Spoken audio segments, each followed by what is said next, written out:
Bab 4, halaman 58. Kemahiran baru untuk meminimalkan sikap menentang. Memperbolehkan anak-anak berkata tidak menjamin timbulnya sikap kooperatif dan bukan kepatuhan buta. Walaupun kadang-kadang mungkin Anda lebih senang melihat anak-anak menurut tanpa banyak pikir daripada menghadapi penolakan mereka. Dalam mengasuh anak secara positif, ada kemahiran-kemahiran baru untuk meminimalkan penolakan itu. Beberapa penolakan itu diperlukan. Untuk memupuk sikap kooperatif, anak-anak perlu disadarkan berulang-ulang bahwa orang tua mendengarkan mereka sebagaimana mereka mendengarkan orang tua. Anak-anak membentuk kesadaran diri yang jelas dan positif, terutama dengan sekali-kali menolak permintaan orang tua. Notes: anak-anak perlu disadarkan bahwa orang tua mendengarkan mereka sebagaimana mereka mendengarkan orang tua. Lanjut, asalkan mendapat dukungan orang tua secara semestinya, penolakan anak-anak lambat laun akan membantu mereka mengembangkan suatu kesadaran akan dunia perasaan, keinginan, impian, dan kebutuhan yang terdapat jauh di dalam diri mereka. Dengan demikian, akhirnya anak akan mempunyai dan mengembangkan suatu kesadaran akan kemauan yang kuat. Kesadaran ini mungkin akan menjadi penentu apakah anak kelak akan berhasil atau gagal dalam hidupnya. Mereka yang berkemauan kuat akan mampu melangkah maju dan berhasil, sedangkan yang tidak berkemauan kuat akan menjadi orang gagal yang putus di jalan. Orang dewasa yang berkemauan lemah tidak disiapkan pada masa anak-anaknya untuk menghadapi dan mengatasi tantangan hidup yang tak terhindarkan. Mereka merasa cukup dengan hasil sedang-sedang saja dan tidak merasa termotivasi untuk mewujudkan impian mereka. 4 kemahiran untuk meminimalkan penolakan. Alih-alih menuntut kepatuhan, orang tua yang mengasuh anak secara positif menggunakan penolakan anak untuk memperkuat kemauan mereka untuk bersikap kooperatif. Usaha berulang-ulang untuk mematahkan kemauan anak dengan ancaman hukuman atau kecaman, lama-kelamaan akan merongrong kemauan alami anak untuk bersikap kooperatif. Ulangi, usaha berulang-ulang untuk mematahkan kemauan anak dengan ancaman hukuman atau kecaman lama-kelamaan akan merongrong kemauan alami anak untuk bersikap kooperatif. Selama kemauan ini dibina, bukannya dipatahkan, sikap kooperatif anak akan tumbuh dan sikap menolaknya akan semakin kecil. Notes: usaha berulang-ulang untuk mematahkan kemauan anak akan merongrong kesediaan alaminya untuk bersikap kooperatif. Lanjut, dengan memupuk kebutuhan anak pada waktu mereka bersikap menentang, dengan memupuk kebutuhan anak pada waktu mereka bersikap menentang, kita dapat paling efektif meminimalkan sikap menentang mereka dengan tetap menjaga keutuhan kemauan mereka. Berikut ini 4 cara memupuknya. 1.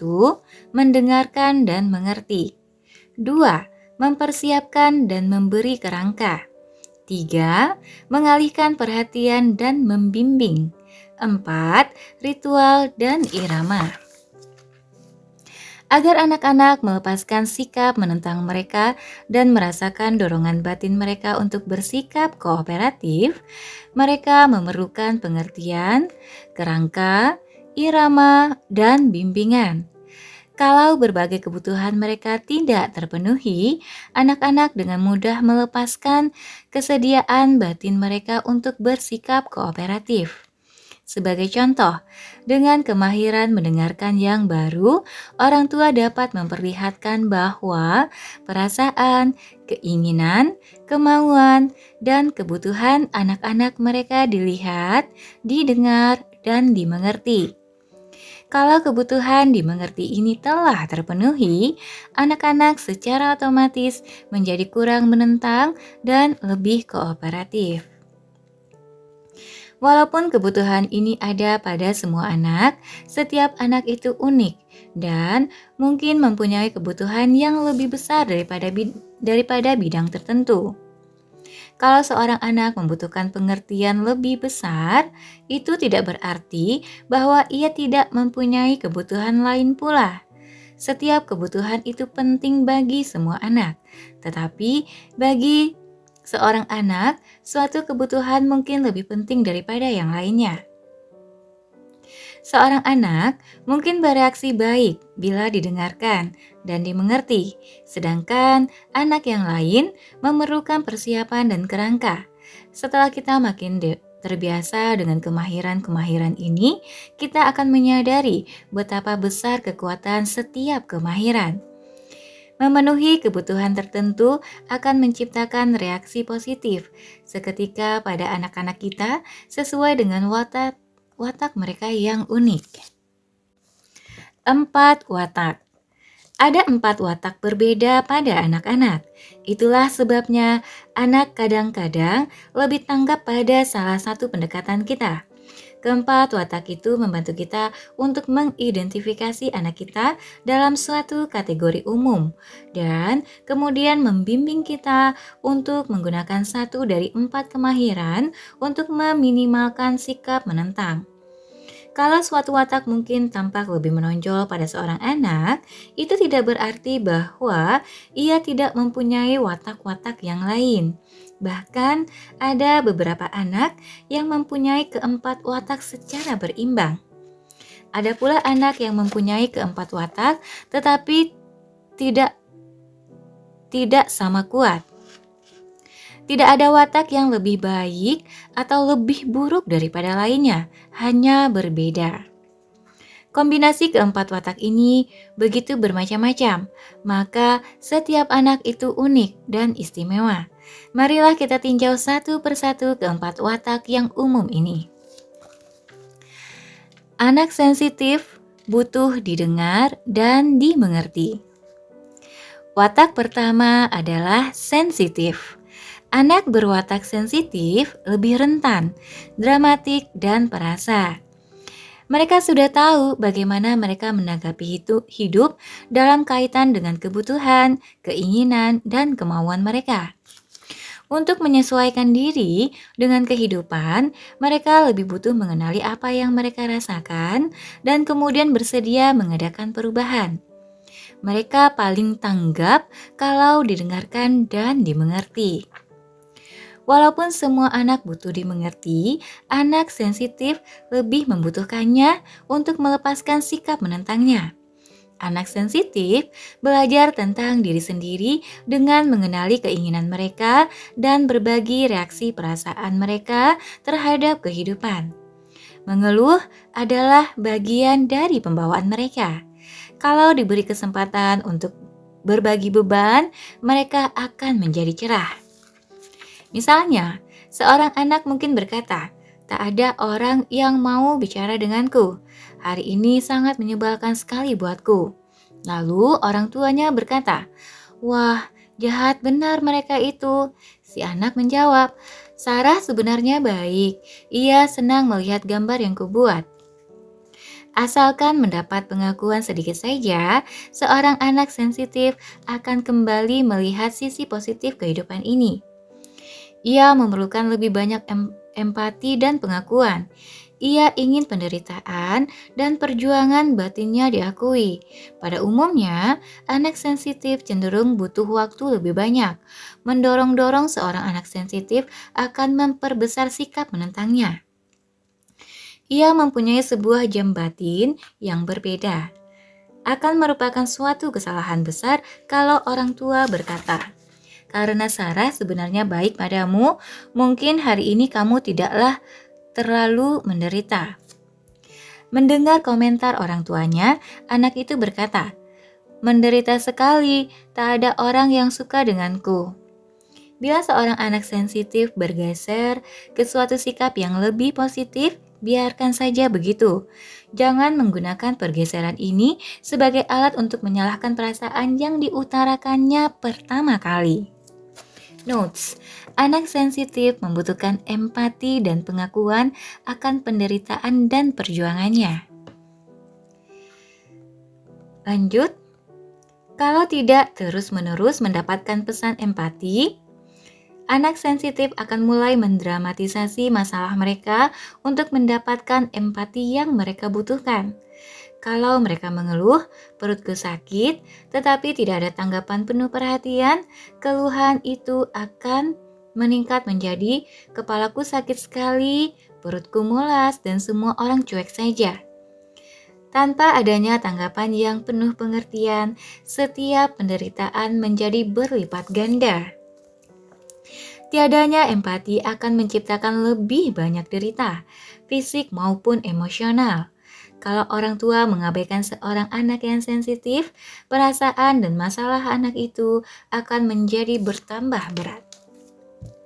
Kesalahan terbesar yang dapat dilakukan orang tua adalah mencoba menggembirakan si anak. Bila seorang anak sedang bingung atau kelihatan tertekan, tidak ada gunanya menjelaskan mengapa mereka tidak harus bingung atau tertekan. Memusatkan perhatian pada sisi positif mungkin justru menyebabkan anak beranjak ke arah sebaliknya dan lebih memusatkan sikapnya pada sisi negatif dalam upayanya untuk dimengerti dan diakui. Orang tua harus hati-hati dengan lebih mendengarkan dan menahan keinginannya menggembirakan hati si anak dengan mencoba memecahkan masalahnya. Anak sensitif perlu tahu bahwa mereka tidak sendirian dan bahwa orang tua mereka juga menderita. Ini merupakan perkara yang sangat rumit. Tidaklah sehat bagi orang tua tampil untuk memberikan dukungan emosional, tetapi orang tua dapat berbagi rasa dengan menceritakan beberapa perjuangan mereka sendiri kepada si anak. Notes: kesalahan terbesar yang dapat dilakukan orang tua adalah berusaha menggembirakan si anak. Lanjut.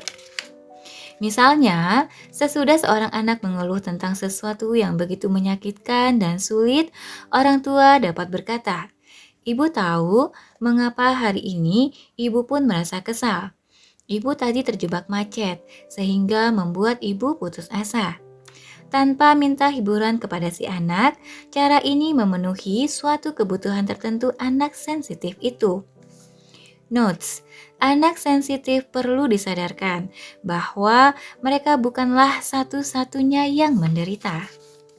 Lanjut, bila seorang anak sensitif menentang, ia perlu mendengar pernyataan penuh empati seperti, "Ayah tahu kamu sedang kecewa, kamu ingin melakukan ini dan sekarang ayah ingin kamu pergi." Tanpa dukungan yang tepat, anak sensitif tidak dapat melepaskan sikap menentangnya. Tanpa empati, ia cenderung merasa menjadi korban dan dapat menjadi kasihan terhadap diri sendiri. Anak sensitif cenderung berpikir lebih dalam mengenai penderitaannya, dan kalau tidak dimengerti, ia mudah merasa dipersalahkan. Anak sensitif memerlukan pesan yang jelas bahwa ia boleh saja mempunyai emosi negatif yang sedang dirasakannya. Ia memerlukan sedikit lebih banyak waktu untuk melewati kepedihan dan goncangan emosional. Namun, bagi anak itu, menceritakan beban dan derita batinnya kepada orang yang penuh empati sungguh meringankan. Orang tua yang kurang peka sekali sering Orang tua yang kurang peka seringkali mempunyai anggapan keliru bahwa ada sesuatu yang tidak beres pada anak mereka, dan anggapan itu menyebabkan keadaan menjadi makin buruk. Setelah mendengarkan perasaan seorang anak sensitif, beri anak itu waktu dan keleluasaan untuk merasa lebih baik. Bila anak itu tampak sudah merasa lebih baik, jangan berikan banyak perhatian pada perubahan itu. Bersikaplah menerima dengan menganggap watak itu sebagai watak normal dan wajar. Jangan mengirimkan pesan bahwa ada sesuatu yang tidak beres pada anak itu, tetapi sekarang ia baik-baik saja. Jangan mengirimkan pesan bahwa ada sesuatu yang tidak beres pada anak itu, tetapi sekarang ia baik-baik saja. Tetapi sekarang ia baik-baik saja. Ia memang selalu baik-baik saja.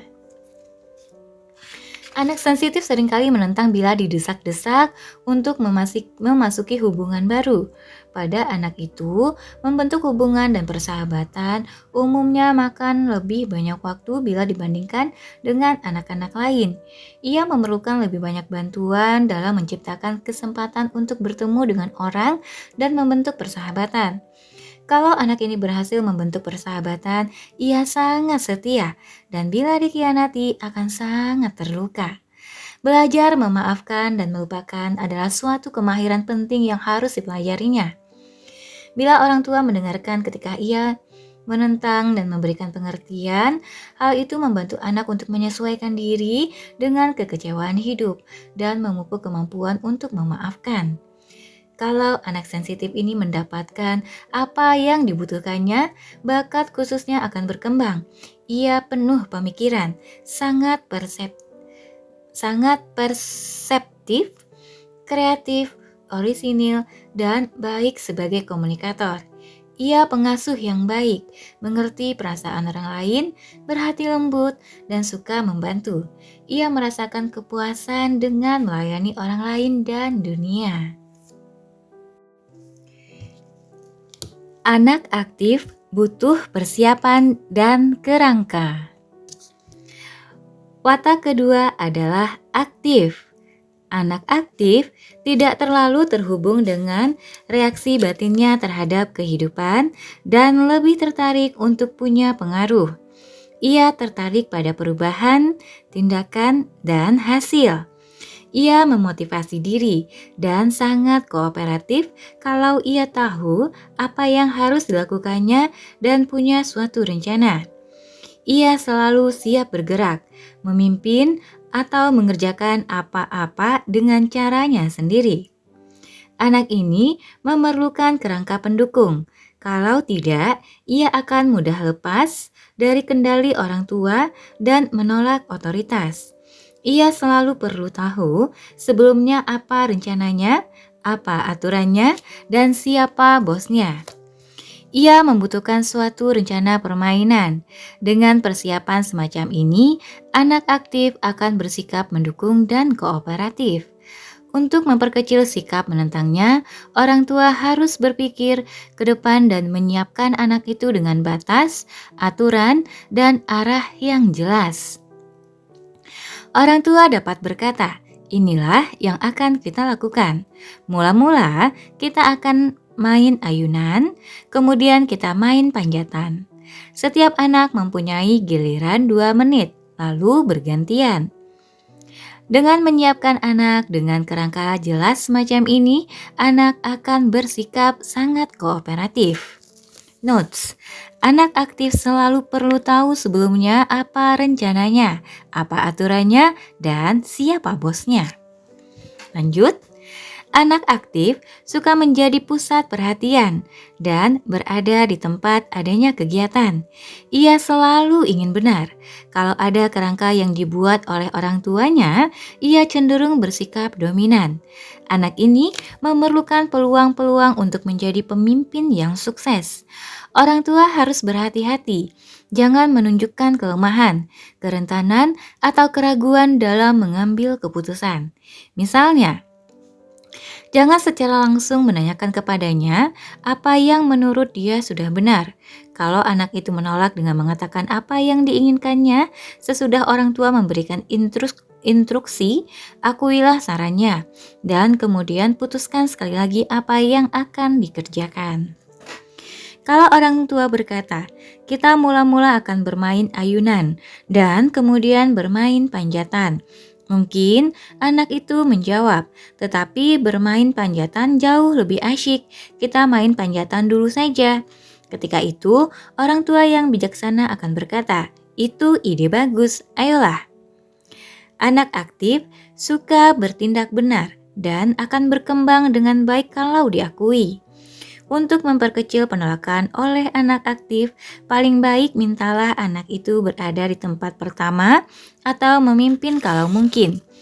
Anak aktif punya banyak energi dan memerlukan kerangka yang telah disiapkan orang tua agar energi itu dapat digunakan secara serasi. Anak aktif sangat termotivasi untuk membuat senang dan dia diberi posisi tanggung jawab. Notes: untuk memperkecil penolakan anak aktif, tempatkan ia di paling depan atau minta dia memimpin sesuatu. Lanjut, anak aktif perlu merasa dibutuhkan dan dipercaya oleh orang tua. Dalam contoh di atas, orang tua dapat berkata, "Mula-mula kita akan bermain panjatan dan tiap anak mendapat kesempatan untuk mencapai puncak. Billy, ayah ingin kamu yang bertanggung jawab agar semua dapat kesempatan untuk sampai ke puncak sekurang-kurangnya satu kali. Kamu boleh mendapat giliran pertama dan memperlihatkan caranya kepada yang lain." Menempatkan seorang anak aktif pada posisi pemimpin dengan petunjuk yang jelas akan membuatnya menampilkan diri sebaik-baiknya. Dengan sendirinya, ia menjadi lebih kooperatif. Anak aktif mempunyai banyak energi dan merasa frustrasi kalau harus duduk lama tanpa berbuat sesuatu. Ia merasa harus melakukan sesuatu dan tak lama lagi, ia akan mulai sesuatu tanpa pikir panjang dan kemudian mendapat masalah. Itulah sebabnya ia memerlukan kerangka. Bila kegiatannya telah dirancang untuknya, energi yang berlimpah dapat mengalir dengan leluasa tanpa membawanya ke suatu masalah. Salah satu cara memperkecil sikap menentang anak aktif adalah membuat dia kecapaian. Misalnya, kalau kita harus menunggu di suatu tempat, anak ini akan menjadi sangat menderita karena frustrasi. Untuk mengatasi itu, berilah dirinya kegiatan atau ciptakanlah suatu permainan baginya untuk menggunakan energinya.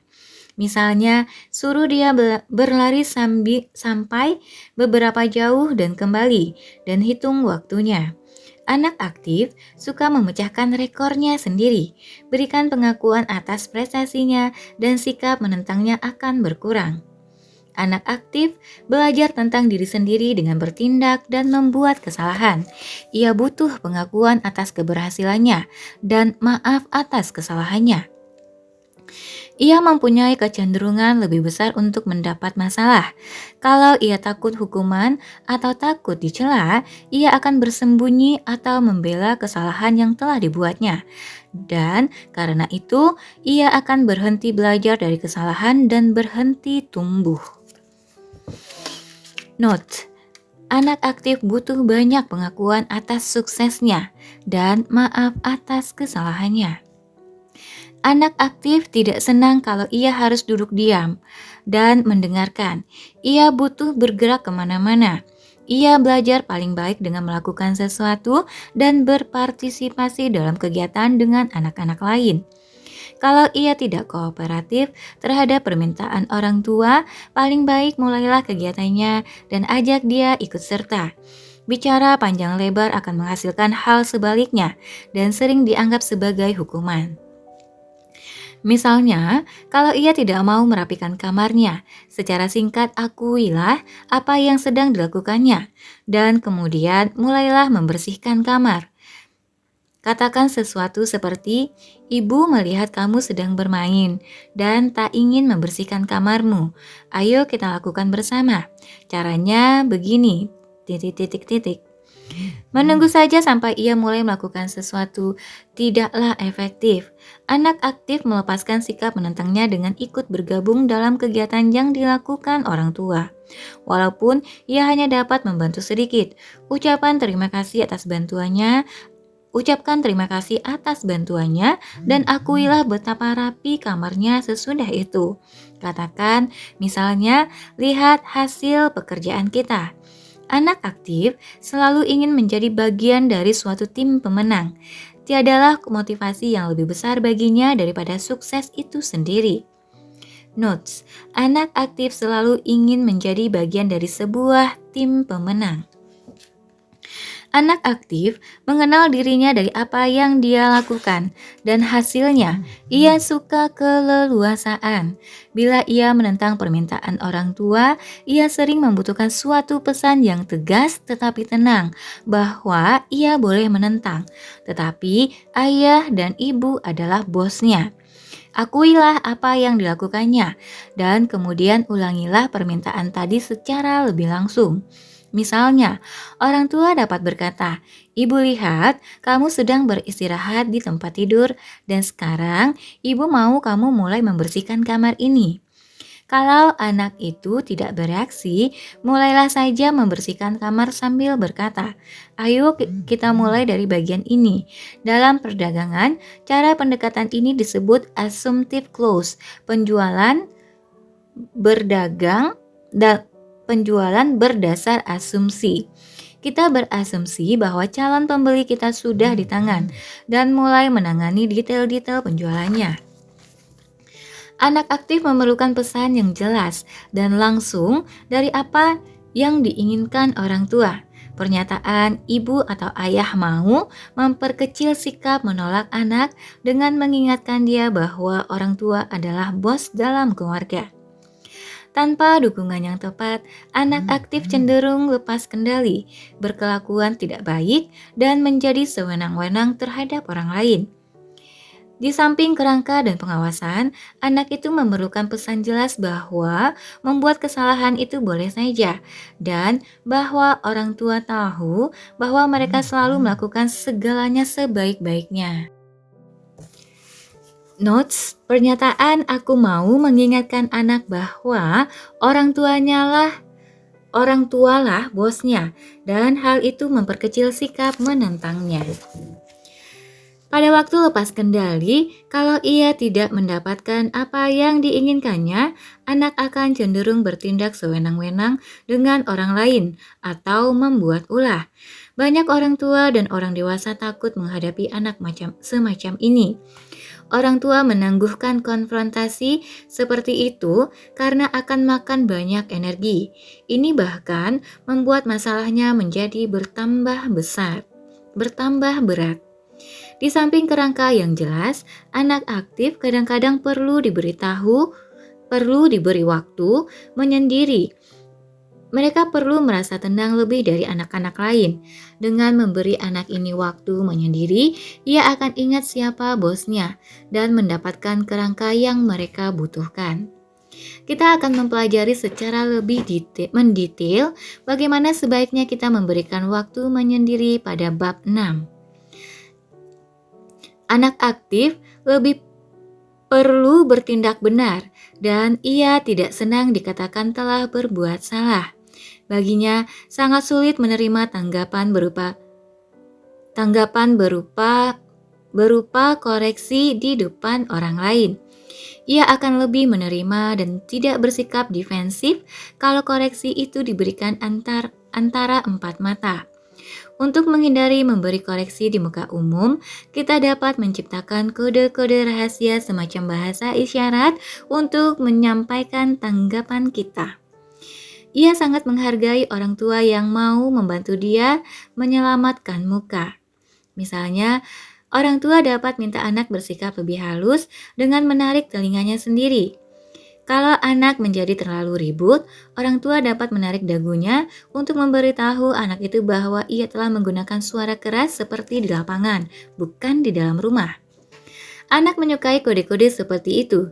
Cara itu tidak hanya membantu dia untuk lebih berhasil, tetapi secara tidak langsung juga memberi pesan bahwa membuat kesalahan dan sekali-sekali lepas kendali itu normal. Kalau tidak diberi peran tanggung jawab, anak aktif cenderung menentang anak-anak lain atau orang yang bergerak lebih lamban.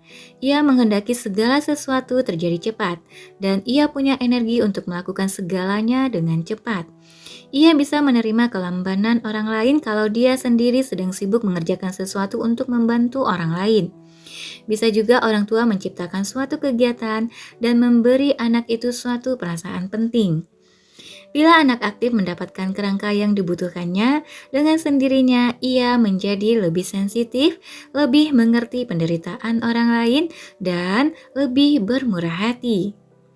Asalkan anak itu secara tetap diberi waktu menyendiri, lambat laun ia akan belajar menjadi lebih sabar dan mengembangkan kemampuan menunda kepuasan. Ia menjadi bertanggung jawab, kompeten, dan mampu menjadi pemimpin besar. Ia membuat terjadinya berbagai hal. Pada waktunya, setelah merasa lebih berhasil dan percaya diri, ia menjadi lebih sensitif dalam memahami perasaan orang lain. Selanjutnya, halaman 70. Anak responsif butuh pengalihan perhatian dan bimbingan. Watak ketiga adalah responsif. Anak responsif itu sosial dan terbuka. Ia mengembangkan suatu kesadaran diri dari tanggapannya terhadap dunia dan hubungannya dengan orang lain. Ia termotivasi sendiri untuk melihat, mendengar, merasakan, dan mengalami segala sesuatu yang ditawarkan oleh kehidupan. Ia punya banyak perhatian karena ia membutuhkan lebih banyak stimulasi. Setiap pengalaman baru menarik suatu bagian baru dari dirinya. Ia menjadi hidup sebagai tanggapan terhadap masukan baru. Walaupun suka pembaharuan, anak responsif menolak kalau harus memusatkan diri. Ia sering marah-marah bila diminta mengenakan baju hangat atau melakukan sesuatu dengan cara tertentu. Ia lebih membutuhkan kebebasan untuk melakukan tindakannya sendiri. Seringkali anak responsif tidak menyelesaikan apa yang dilakukannya dan lebih suka berganti-ganti saja dari pengalaman satu ke yang lain. Adalah penting bagi orang tua memahami ini dan tidak menjadi cemas. Anak ini perlu berpindah-pindah. Kekacauan merupakan bagian dari proses belajarnya. Dalam kehidupannya kelak, kalau ia mempunyai kebebasan untuk menyelidiki, berubah, dan menjadi dirinya sendiri, ia akan lebih memfokuskan diri dan akan belajar masuk lebih jauh dalam apa yang dihadapinya dan menyelesaikan tugas yang dipikulkan padanya. Sesuai dengan pembawaannya, anak responsif berpindah dari kegiatan yang satu ke kegiatan lain bagaikan seekor kupu-kupu. Ia butuh waktu untuk menjelajah, mengalami, dan menemukan kehidupan. Ia mudah sekali berpindah perhatian sehingga ia butuh pengarahan tentang apa yang diperintahkan padanya. Kalau ia lupa apa yang diperintahkan orang tua, itu tidak berarti ia mencoba membuat susah atau menentang. Ia benar-benar lupa. Lambat laun, ia akan tahu bagaimana ia dapat tetap memusatkan perhatian. Kesempatan-kesempatan baru dapat dengan mudah mengalihkan perhatiannya. Kecenderungan anak ini untuk teralihkan perhatiannya ini bahkan dapat digunakan untuk meminimalkan sikap menentangnya. Notes, anak responsif mengenal diri sendiri dengan bereaksi terhadap aneka pengalaman hidup. Bila anak responsif menolak permintaan orang tua, ia hanya perlu diarahkan kembali ke kemungkinan lain, kegiatan lain, atau peluang untuk pengalaman lain. Anak ini tidak membutuhkan pengertian atau rangka. Ia cukup mengalihkan perhatiannya dan kemudian membimbingnya kembali. Kita cukup mengalihkan perhatiannya dan kemudian membimbingnya kembali. Bila dialihkan perhatiannya, akan muncul suatu bagian dari dirinya yang kooperatif. Marilah kita lihat contoh-contoh di bawah ini. Bila anak di bawah umur 3 tahun membuat ulah, kita dapat dengan mudah mengalihkan perhatiannya dengan menggunakan barang-barang indah dan bercahaya, seperti kunci, sikat gigi, kerang kecil, kristal, atau apa saja yang menarik bila dipandang, didengar, dicecap, disentuh, atau dimain-mainkan, dan kemudian membimbingnya kembali. Istri saya Boni biasa membawa-bawa berbagai macam benda kecil untuk mengalihkan perhatian seorang anak yang rewel dan membuat ulah. Cara ini efektif untuk menghadapi semua anak, tetapi terutama anak responsif. Bakat menyanyi. Menyanyi merupakan kegiatan yang akan mengalihkan perhatian hampir setiap anak pada usia berapapun, dari apa yang mengganggu kesenangannya dan membimbingnya kembali ke perasaan dicintai dan didukung. Anak kecil senang kalau dinyanyi-nyanyikan atau kalau sudah agak besar diajak bernyanyi. Istri saya Boni menciptakan suatu lagu kecil khusus bagi setiap anak kami. Kalau mereka hendak menangis, kami tinggal menyanyikan lagu itu dan mereka menjadi tenang kembali. Sebagai contoh, bagaimana kami melakukan itu, berikut ini adalah salah satu nyanyian itu. Lauren Beth, how I love my Lauren Beth. Lauren Beth, how I love my Lauren Beth. Dan kemudian diulang. Bila seorang anak bersedih, satu lagu yang diulang-ulang akan mengalihkan perhatiannya dari kesedihannya dan membimbingnya kembali ke perasaan dicintai dan dihibur. Menyanyikan lagu adalah lebih baik daripada mendengarkan musik, karena nyanyian sebenarnya lebih menghubungkan anak dengan orang tua, walaupun menggunakan musik di latar belakang untuk menciptakan lingkungan santai atau bahagia dapat sangat membantu. Nyanyian mempunyai bobot lebih ringan daripada kata terucap. Nyanyian membimbing kembali seorang anak dari perhatiannya yang terfokus pada sesuatu yang tidak menyenangkan ke sesuatu yang menyenangkan.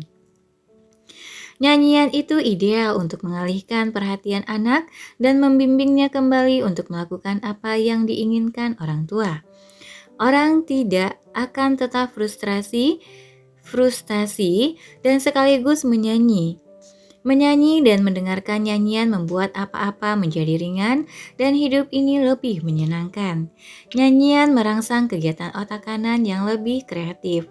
Kreativitas membuat anak menjadi lebih mengalir dan luas dalam berbagai situasi di samping lebih kooperatif. Ketika anak-anak saya tumbuh dewasa, kami biasa menyanyikan suatu lagu sambil bersama-sama mencuci piring. Saya menyebutnya pembersihan 5 menit. Saya menyanyikan suatu lagu tertentu, sementara kami semua berlomba untuk melihat berapa banyak dan dapat kami kerjakan dalam waktu 5 menit. Sesudah itu, saya ucapkan terima kasih atas apa yang telah mereka lakukan, lalu menyelesaikannya sendiri. Mereka menyukai cara itu dan sampai sekarang masih selalu mengingatnya sebagai pengalaman yang menyenangkan. Lanjut, membuat pekerjaan menjadi kesenangan. Dengan mengajak anak-anak saya menyanyi bersama, saya berhasil mengalihkan perhatian anak-anak itu dari kerepotan mencuci piring. Selain itu, dengan membatasi partisipasi mereka sampai 5 menit saja, saya tidak membuat anak-anakku merasa dibebani. Dengan menjaga agar mereka tidak bekerja terlalu berat pada usia muda, kami membuat mereka tidak menolak untuk membantu. Kini, setelah tumbuh dewasa, mereka merasa senang bekerja keras dan mereka pun tahu bagaimana membuat pekerjaan menjadi menyenangkan. Sebagai anak yang tumbuh dewasa dalam suatu keluarga beranak 7, sampai sekarang saya masih ingat malam-malam ketika saya harus mencuci piring. Meskipun saya mendapat tugas ini hanya sekali seminggu, pada malam yang merupakan tugas saya, perasaan yang memenuhi pikiran saya kira-kira berbunyi sebagai berikut. Aku selalu mencuci piring, aku tidak pernah diberi kesempatan bersenang-senang. Semua yang lain bersenang-senang dan aku tidak boleh ikut. Anak-anak hidup dalam waktu sekarang yang abadi. Bila suatu tugas menghabiskan waktu terlalu lama, rasanya seperti kerja melulu yang harus kulakukan. Dengan membuat suatu pekerjaan menjadi lebih mudah dan dengan lebih banyak membantu anak-anak, aku membuat anak-anak tahu bagaimana membuat kerja menjadi menyenangkan dan setelah mereka menginjak usia remaja kelak, bagaimana membuat pekerjaan sekolah menjadi menyenangkan. Idealnya, anak-anak hendaknya merasa diurusi sampai usia 7 tahun, dan kemudian antara usia 7 dan 14 tahun, anak-anak hendaknya memusatkan perhatian untuk bersenang-senang dengan bermain, bernyanyi, membuat prakarya, menggambar, belajar alat musik, olahraga, drama, pekerjaan rumah untuk sekolah, dan lebih sedikit melakukan tugas rumah tangga. Membantu cuci piring, menyapu, dan mengurusi binatang peliharaan biasanya baik dan tidak dapat dikategorikan sebagai terlalu banyak bekerja. Cara terbaik menentukan berapa banyak pekerjaan yang mestinya diberikan orang tua kepada anak-anak adalah mendengarkan penolakan mereka dan mempertimbangkan kembali. Sebagai orang tua, kita dituntut untuk membuat penyesuaian pada setiap langkah. Kalau anak-anak sejak kecil sudah mengetahui cara berbahagia, sewaktu menginjak remaja, mereka sudah siap untuk menyingsingkan lengan baju dan bekerja keras. Bila anak-anak dituntut untuk bekerja keras pada masa kecil, tidak sempat bersenang-senang, mereka tidak akan pernah mengetahui bagaimana bersenang-senang. Pada usia remaja, mereka akan memberontak dan menolak pekerjaan, atau mereka bekerja keras tanpa merasakan kesenangan. 100 tahun yang lalu, anak-anak masih dipekerjakan di pabrik-pabrik, tetapi lambat laun masyarakat menyadari bahwa itu tidak semestinya. Dewasa ini, kita harus juga menyadari bahwa mempekerjakan anak-anak di rumah pun adalah suatu kesalahan. Adalah tugas orang tua memberi dan tugas anak-anak menerima. Kemudian, pada usia 7 tahun, anak mempunyai kebutuhan lain, kebutuhan untuk bersenang-senang dan bermain dengan keluarga dan teman-teman. Inilah waktunya anak-anak seharusnya mengembangkan salah satu dari kemahiran penting dalam kehidupan, yakni kemampuan untuk berbahagia. Notes adalah tugas orang tua memberi dan tugas anak-anak menerima. Selanjutnya, kebanyakan orang dewasa sekarang sebenarnya tidak pernah belajar cara bersenang-senang dan menikmati kehidupan mereka. Ini terjadi karena mereka tidak pernah mendapatkan dukungan yang diperlukan untuk belajar bagaimana bersenang-senang. Kebahagiaan adalah suatu kemahiran, dan kemahiran ini berkembang antara usia 7 dan 14 tahun. Terlalu banyak tugas sekolah atau terlalu banyak tanggung jawab dan kerja sebelum masa pubertas akan menghambat kemampuan seseorang untuk berbahagia pada hidupnya kelak. Ia akan menolak kerja dan mencari kesenangan yang menjadi tidak bertanggung jawab pada masa remaja, atau ia akan bekerja keras tetapi karena terlalu serius tidak pernah berbahagia atau puas dengan pekerjaannya. Kebanyakan orang tua secara keliru percaya bahwa mereka perlu mengajar anak-anak mereka bekerja keras dan bertanggung jawab. Anak-anak belajar bertanggung jawab dengan cara mempunyai orang tua yang bertanggung jawab. Anak-anak belajar bekerja keras dengan cara mengamati orang tua mereka bekerja keras. Anak-anak belajar segala sesuatu terutama dengan meniru. Mereka akhirnya melakukan apa yang mereka lihat dilakukan oleh orang tua mereka. Orang tua yang berpandangan seperti ini dapat dengan penuh keyakinan mengikuti suara hati mereka dan menciptakan masa kanak-kanak yang bahagia dan menyenangkan bagi anak-anak mereka. Kerja keras tidaklah diperlukan sampai masa pubertas. Bakat membaca. Bila seorang anak gelisah dan tidak tenang sebelum tidur, di samping mendendangkan sebuah nyanyian kecil, membacakan cerita adalah suatu cara baik sekali untuk menyiapkan anak agar tenang dan tidur dengan pulas. Walaupun membacakan cerita kepada anak sebelum tidur mungkin merupakan pemberian paling penting yang dapat diberikan orang tua kepada seorang anak, pembacaan ini terutama sangat penting bagi seorang anak responsif. Anak responsif haus untuk mendengar cerita, dongeng, dan legenda. Mereka membutuhkan rangsangan tempat, orang, dan barang-barang yang jauh. Anak-anak hidup dalam dunia magis sampai mereka berumur kira-kira 9 tahun. Masyarakat sudah memburu-buru mereka untuk bangun dan mengalami dunia nyata. Orang tua hendaklah jangan khawatir, biarkan anak-anak mengikuti waktu untuk berkembang dan mereka dengan mudah akan menyesuaikan diri kepada dunia nyata kalau mereka sudah siap. Sampai umur kira-kira 7 tahun, anak-anak bahkan tak punya kapasitas untuk pemikiran logis dan mereka tidak dapat menangkap suatu pemikiran abstrak sampai umur 13 tahun. Bila anak-anak mendengar dalam berita bahwa seorang pembunuh telah lepas dari penjara, mereka beranggapan bahwa hidup mereka dan setiap orang berada dalam bahaya. Menggunakan penalaran logis untuk menghilangkan rasa takut ini tidaklah efektif. Tidak ada gunanya berkata, kita tinggal di lingkungan yang aman, jadi kita aman. Pemikiran magis memerlukan pemecahan magis. Mengucapkan doa untuk keselamatan anak kita akan lebih baik. Kalau Anda tidak berdoa, gunakan tongkat ajaib dan ayunkan itu untuk meyakinkan anak bahwa ia terlindungi. Untuk memperkecil sikap menentang anak, sebaiknya jangan biarkan anak-anak mendengar atau menonton berita sebelum mereka berumur 7 tahun. Notes, biarkan anak-anak mengikuti waktu untuk berkembang dan mereka akan menyesuaikan diri dengan dunia nyata sesudah mereka siap. Next, dengan mendengarkan cerita, dengan mudah perhatian anak teralihkan dari beban kehidupan. Anak-anak menggunakan gambaran yang tercipta sewaktu mendengar cerita untuk mengembangkan imajinasi dan kreativitas mereka. Dan suatu kesadaran diri yang lebih kuat. Orang sukses mempunyai perasaan bahwa mereka menciptakan hidup mereka, sementara orang yang kurang sukses merasa lebih menjadi korban atau diombang-ambingkan oleh tantangan dan kesialan hidup. Dengan meningkatnya imajinasi dan kreativitas, anak menjadi lebih siap untuk mengatasi kesulitan dalam kehidupannya kelak. Anak responsif dan sensitif cenderung sudah lebih dipersiapkan dengan menciptakan gambaran batin mereka sendiri sebagai tanggapan atas cerita yang mereka dengar. Anak mengembangkan suatu kesadaran yang lebih kuat tentang diri mereka dan kemampuan mereka untuk mencipta dan akan dengan sendirinya merasa lebih kuat.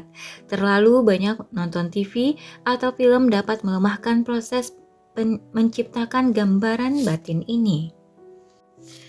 Mengalihkan perhatian untuk membimbing kembali. Semua anak dapat memetik manfaat dari pengalihan perhatian sampai anak berusia kira-kira 8 tahun. Dengan mudah perhatiannya dapat dialihkan dari sikap menentangnya dengan cerita-cerita kecil dengan banyak gambar, warna, dan bentuk. Tidak menjadi soal kalau ceritanya tidak berkaitan dengan apa yang ditolak oleh si anak.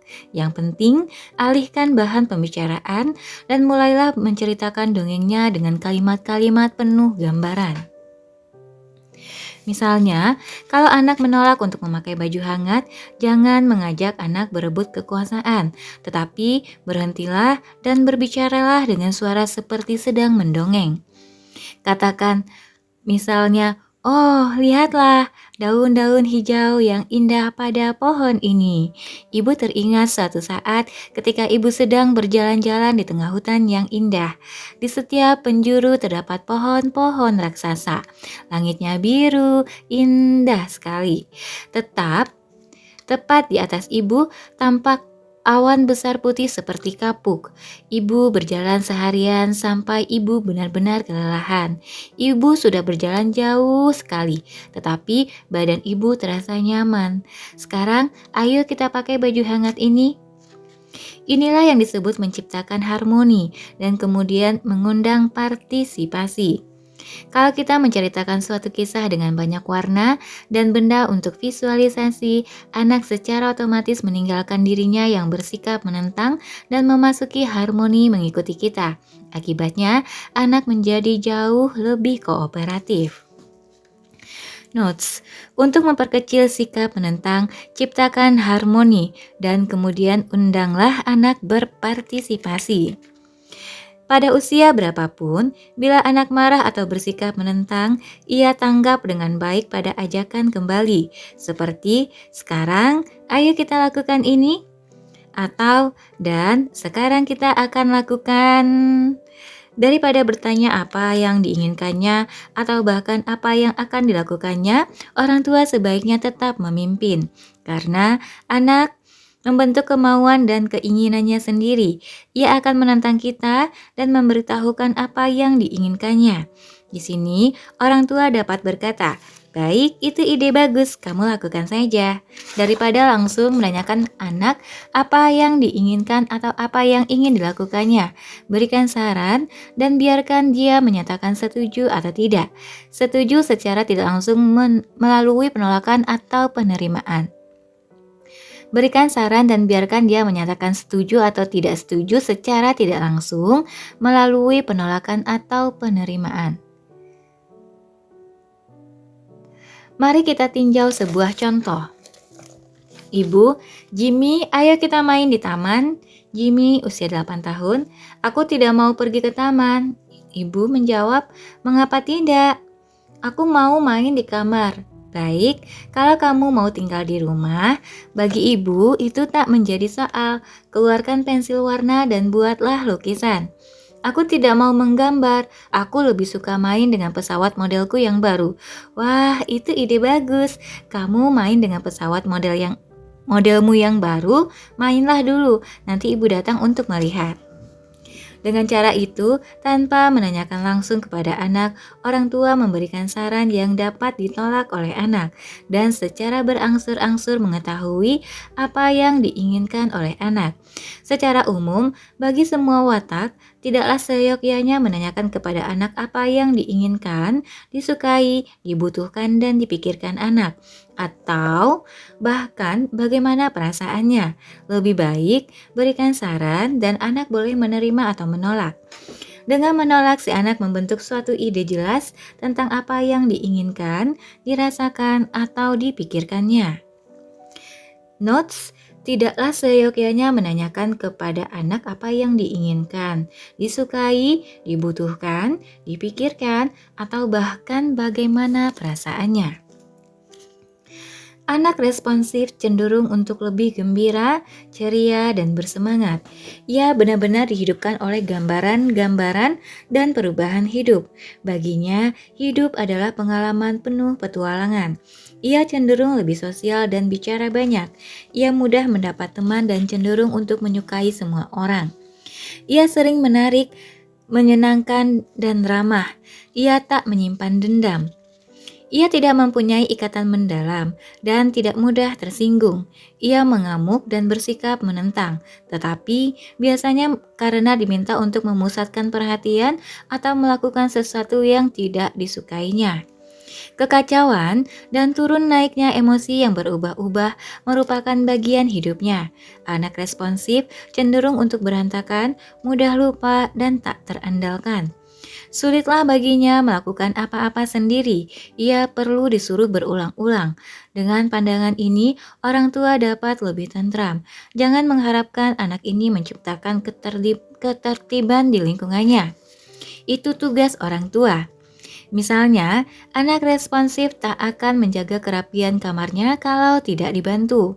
Daripada memusuhi anak ini, ajaklah dia bekerja sama. Kalau diberi kesempatan untuk bersenang-senang dan menyelidiki banyak hal secara singkat, ia akan mengembangkan rentang waktu perhatiannya dan belajar memfokuskan perhatian dan melihat sesuatu secara lebih mendalam. Lambat laun, ia akan belajar menyelesaikan tugas. Sesudah usia 7 tahun, ia memerlukan dorongan kuat untuk tetap memusatkan perhatian. Ini paling mudah dilakukan kalau orang tua mau menyediakan waktu untuk membantunya. Kalau tidak mendapatkan dukungan yang tepat, anak responsif yang terbebani oleh tanggung jawab cenderung untuk menjadi tak bertanggung jawab atau berantakan, dan sering setelah dewasa nanti ia menolak tanggung jawab. Bila mendapatkan dukungan yang diperlukan, anak ini akan menjadi kokoh, bertanggung jawab, tahu arah hidupnya sendiri, mampu memusatkan diri, percaya diri, dan sempurna. Anak reseptif butuh upacara dan irama. Watak keempat adalah reseptif. Anak reseptif lebih memperhatikan aliran kehidupan. Ia ingin tahu apa yang terjadi berikutnya dan perlu tahu apa yang menurut perkiraan akan terjadi. Bila ia mengerti aliran kehidupan ini, ia lebih mudah menjadi bersikap kooperatif. Suatu situasi baru di mana ia tidak tahu apa yang kira-kira akan terjadi akan memicu sikap menentang. Ia mengenal diri sendiri dan dari apa yang menurut perkiraannya akan terjadi. Bila anak ini mengira akan dicintai, ia akan merasa dicintai. Ia membutuhkan banyak rutin, pengulangan, dan irama. Baginya perlu ada waktu yang ditetapkan untuk makan, waktu untuk tidur, waktu untuk bermain, waktu untuk berkumpul-kumpul dengan ayah dan ibu, waktu untuk menyiapkan pakaian untuk besok, dan sebagainya. Ia menghargai penegasan kembali atau dorongan seperti sekarang saatnya melakukan ini, atau sekarang kita akan titik-titik. Anak reseptif adalah anak yang paling baik hati dan penuh perhatian. Ia memerlukan lebih banyak waktu untuk melakukan berbagai hal dengan urutan waktu yang teratur. Ia paling tidak suka perubahan.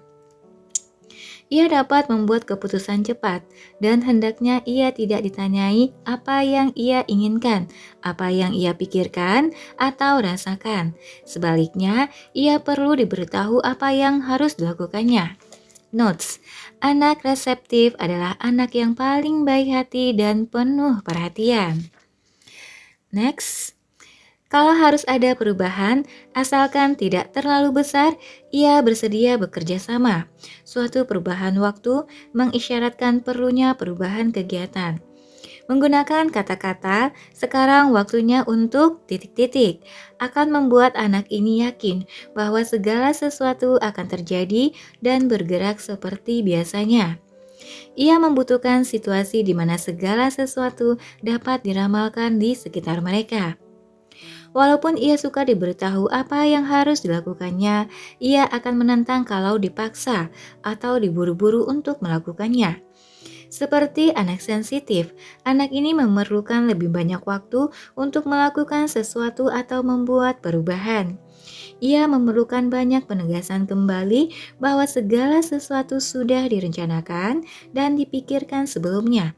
Itulah yang biasa ia lakukan. Pengulangan membuatnya merasa tenang. Ia tidak banyak bergerak seperti anak-anak lain.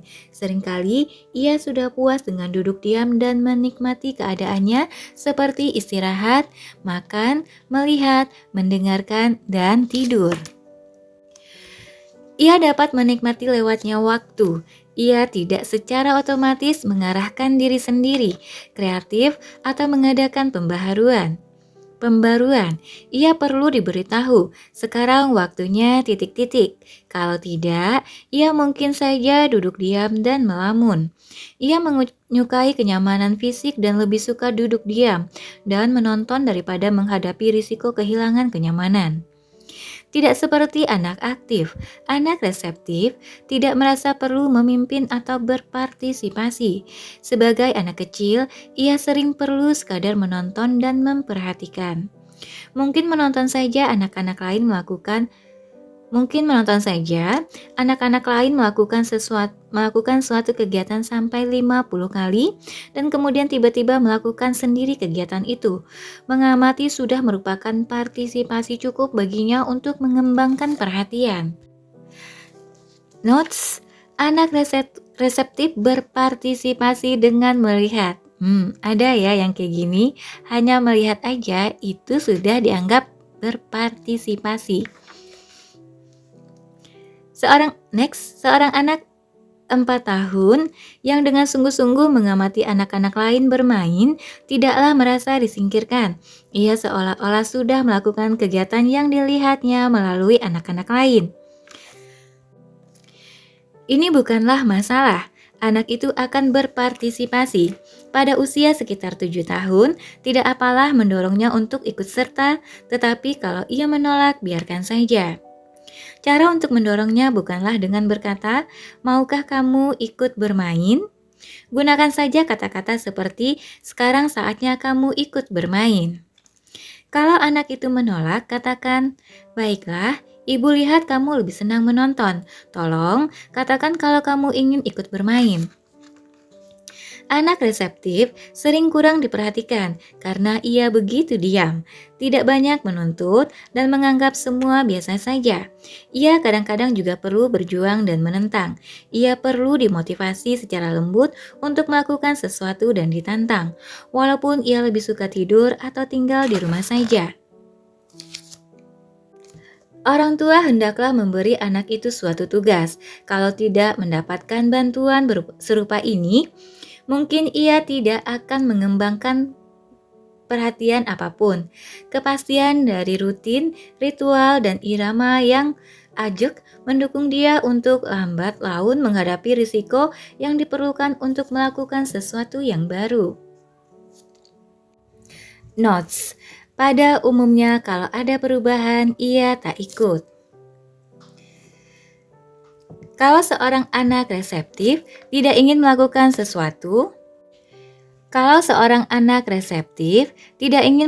sesuatu, itu bukan alasan yang cukup baginya untuk tidak melakukannya.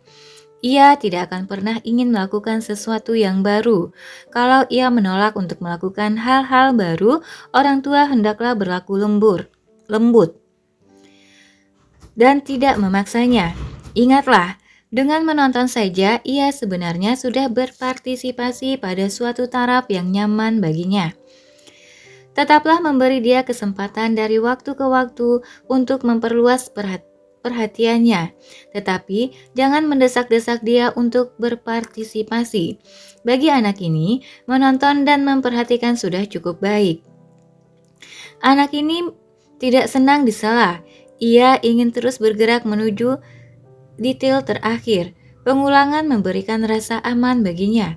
Ia akan menolak bila orang tua mencoba menghentikan dia, tetapi penolakannya sering hanya diam.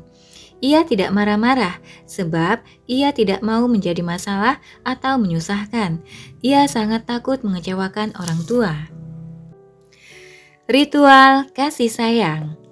Anak reseptif merasa dicintai karena mengharapkan akan dicintai. Upacara kasih sayang perlu diciptakan sebagai pengalaman bagi anak ini untuk merasakan bahwa ia pantas dicintai dan merasakan hubungannya yang khusus dengan ayah dan ibu. Ritual kasih sayang tidak memerlukan banyak waktu.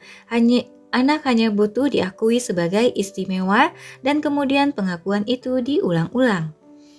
Dengan anak saya, Lauren, kami mempunyai suatu ritual khusus, yakni berjalan kaki keluar kota lewat hutan, lalu beristirahat dan menikmati kue Madeleine di toko buku setempat. Ketika Lauren masih kecil, ia duduk saja di kereta dorong, dan sesudah dia lebih besar, kami berjalan kaki atau naik sepeda. Seluruh ritual itu makan waktu, kira-kira 25 menit. 10 menit pergi dan 10 menit pulang. Plus 5 menit untuk makan kue dan menepuk-nepuk anjing piaraan di toko itu. Kini, setelah ia menginjak masa remaja, ia masih ingat jelas pengalaman masa kecil itu serta hubungan penuh kasih sayang yang kami rasakan bersama.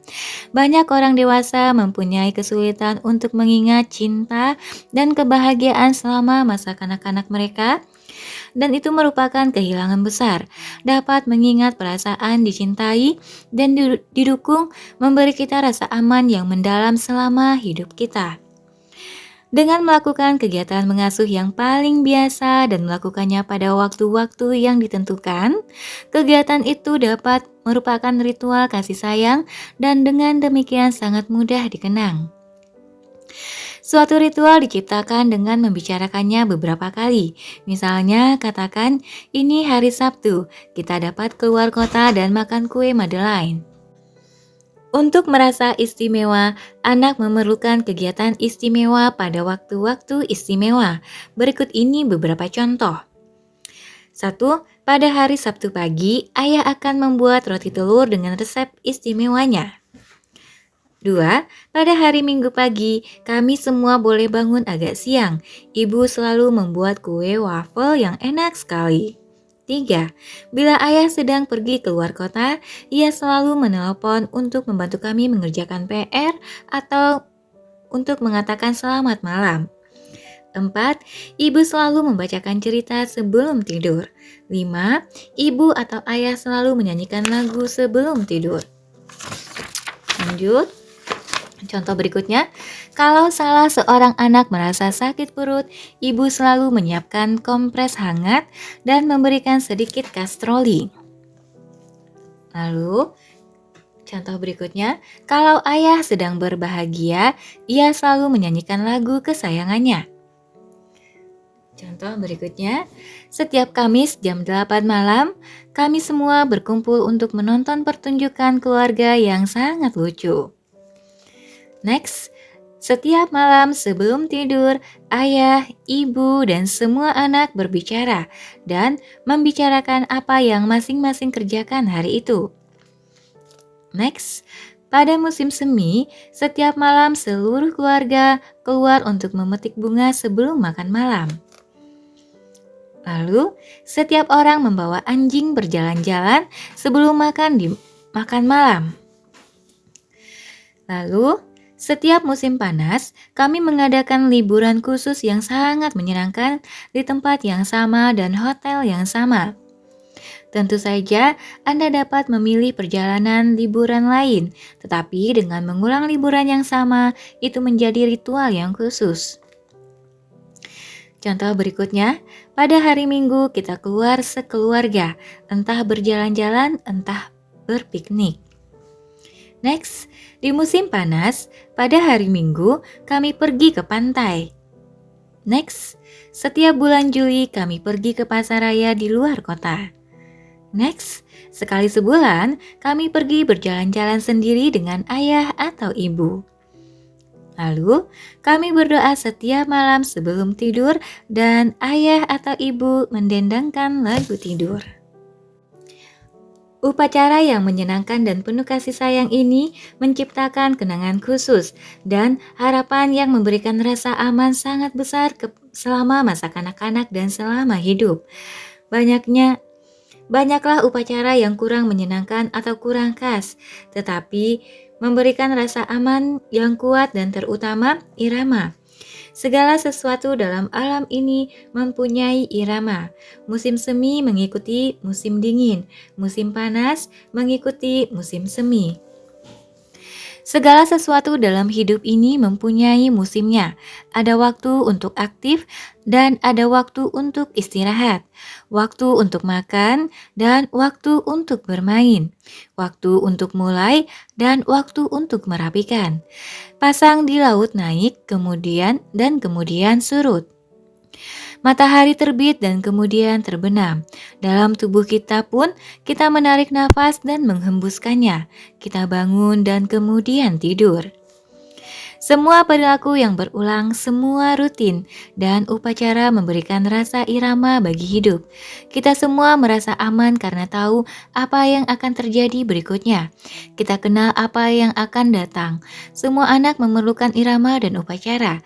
Tetapi anak reseptif paling bergantung padanya kalau ia mau keluar dari kepompongnya dan mewujudkan karunia batin dan bakatnya. Ritual praktis. Berikut ini beberapa contoh upacara penting untuk memberikan irama dalam hidup anak. Tentu saja tidak semua ini mungkin dan cocok di setiap rumah. Ritual ini disebutkan di sini untuk merangsang ide. Bangunlah pada waktu yang sama setiap pagi sebelum sekolah. Milikilah tempat atau kursi yang tetap sewaktu makan. Berangkatlah ke sekolah pada waktu yang sama setiap pagi. Tunjuklah orang yang sama untuk menjemput anak setiap hari sesudah sekolah. Gunakan jadwal yang tetap untuk menjemput anak. Pergilah ke taman setiap Selasa dan Kamis. Cuci mobil setiap Sabtu. Makan malamlah pada waktu yang sama. Gunakan cara khusus untuk memanggil anak-anak makan setiap malam. Bel atau intercom dengan pesan, "Makan sudah siap, waktunya kita makan malam." Siapkan makan malam ini Siapkan malam ini pakaian untuk besok. Saran yang satu ini sangat membantu bila seorang anak menolak mengenakan pakaian di pagi hari. Ciptakan rutinitas kecil sebelum tidur untuk cuci muka, menyikat gigi, dan mengenakan pakaian tidur. Dan mulailah rutinitas ini pada waktu yang sama setiap malam. Irama semacam ini penting sekali. Semua anak perlu tidur dan rutinitas yang tetap dalam bersiap-siap tidur pada waktu tertentu membuat anak-anak bisa tidur lebih pulas. Dan ini selanjutnya akan membuat segala sesuatu menjadi lebih baik. Bila anak reseptif telah memiliki irama yang dibutuhkannya, ia mengembangkan kekuatan besar dan kemampuan mengorganisasi. Ia dapat menciptakan tertib dan mempertahankannya. Ia tenang dan praktis, dan dapat mengatasi hambatan besar untuk mencapai cita-citanya. Ia sangat berbakat untuk menghibur dan memberi nasihat dengan dukungan yang penuh kasih. Ia bergerak lambat, tetapi sangat berdasar dan pasti. Memberi anak apa yang mereka butuhkan. Sekarang ini, mungkin Anda berpikir, untunglah orang tua sekarang memutuskan untuk mempunyai anak sedikit. Kalau pandangan baru tentang memenuhi kebutuhan anak ini tampak jauh lebih dari yang dapat Anda sediakan, halnya tidaklah demikian.